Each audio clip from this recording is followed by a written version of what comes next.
my name is Remy Pangle. I am with the Center for the Advancement of Sustainable Energy at JMU, and today I'm going to show you how to measure power using 2 multimeters and a resistor. For those of you who don't have the Vernier Go Direct sensor to measure power from your turbine or from a solar array, either way. So in order to do this, what we need is 2 multimeters. You'll need one of the 30 ohm resistors, assuming that you're testing a wind turbine. It's important to have that 30 ohm resistor. And then I am going to use 5 of these alligator clips in order to get everything connected. If you have multimeters that already have clips on the end, you won't need as many alligator clips, but I have a bunch of them on hand as we're hooking this up. So in order to do this, I am using this diagram. This was put out by KidWind. I found it on the Vernier website, but this diagram is going to show you exactly how to set this up. But this video will kind of walk you through it just in case you need some more help with that. So the first thing that we're going to do is we're going to set one of these multimeters to direct voltage on the 20 scale, just like you do when you're normally measuring voltage from your KidWind turbine. The other one you're going to actually set to direct amperage or current so that we can measure both current and voltage, because current and voltage together are going to give us a power measurement, which is just like what the Go Direct sensor is doing for you. Once you have those set, now we have to set up the circuit. So the important thing to remember is that when you are measuring voltage, you need to measure voltage across the circuit, but when you're measuring current, you need to measure current within the flow of the circuit. So that's why this gets a little complicated. So the first thing we're going to do is we're going to set this up to measure current voltage across the resistor. Doesn't matter what colors you're using. In terms of these alligator clips, they all work the same. So I'm going to add alligator clips to the ends of my positive and my negative leads from my multimeter.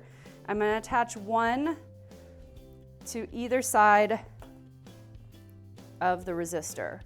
So now, once I hook the turbine into this whole system, it's going to be measuring voltage across the resistor, which is exactly what we want. Now to set up the current.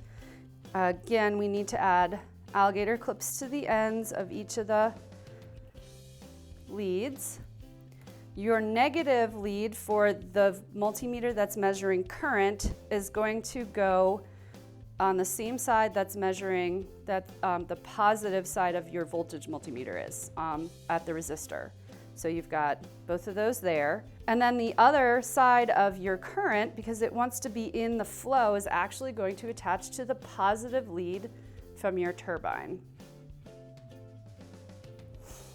Okay. And then that just leaves one last piece, and that means that the negative side of your voltage on that other side of your resistor is going to use that last alligator clip to connect to the negative lead from your turbine. Okay, so we'll kind of trace this again. We've got the voltage measurement here going across the resistor, and the current is in the flow of the positive through the resistor to the negative of your turbine.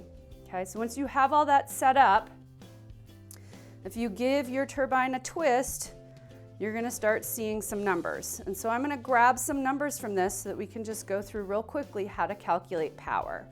So we're getting about 0.4 volts and about 22 milliamps. So if we come in here and we say what did I say, 0.4 volts and 22 milliamps. So that's important that it's set to milliamps, because that is important when we go to calculate our power. So if you do 0.4 times 22, you're going to get, is that 8.8? I'm doing this in my head, don't count me on this. 8.8 milliwatts. Okay, if you want to calculate full-on watts, you'd have to convert this to 0.22 amps. So then that would be a very small amount of watts, 0.08 watts. So it's not a lot of electricity that we get out of these KidWind turbines, but just like the energy sensor, you're mostly gonna see this milliwatts, and so 8.8 milliwatts is in the right range for what you should be seeing from your turbine. If you have any other questions about how to set up this configuration to be able to measure power without an energy sensor, feel free to give us an email anytime at case@jmu.edu. Thank you.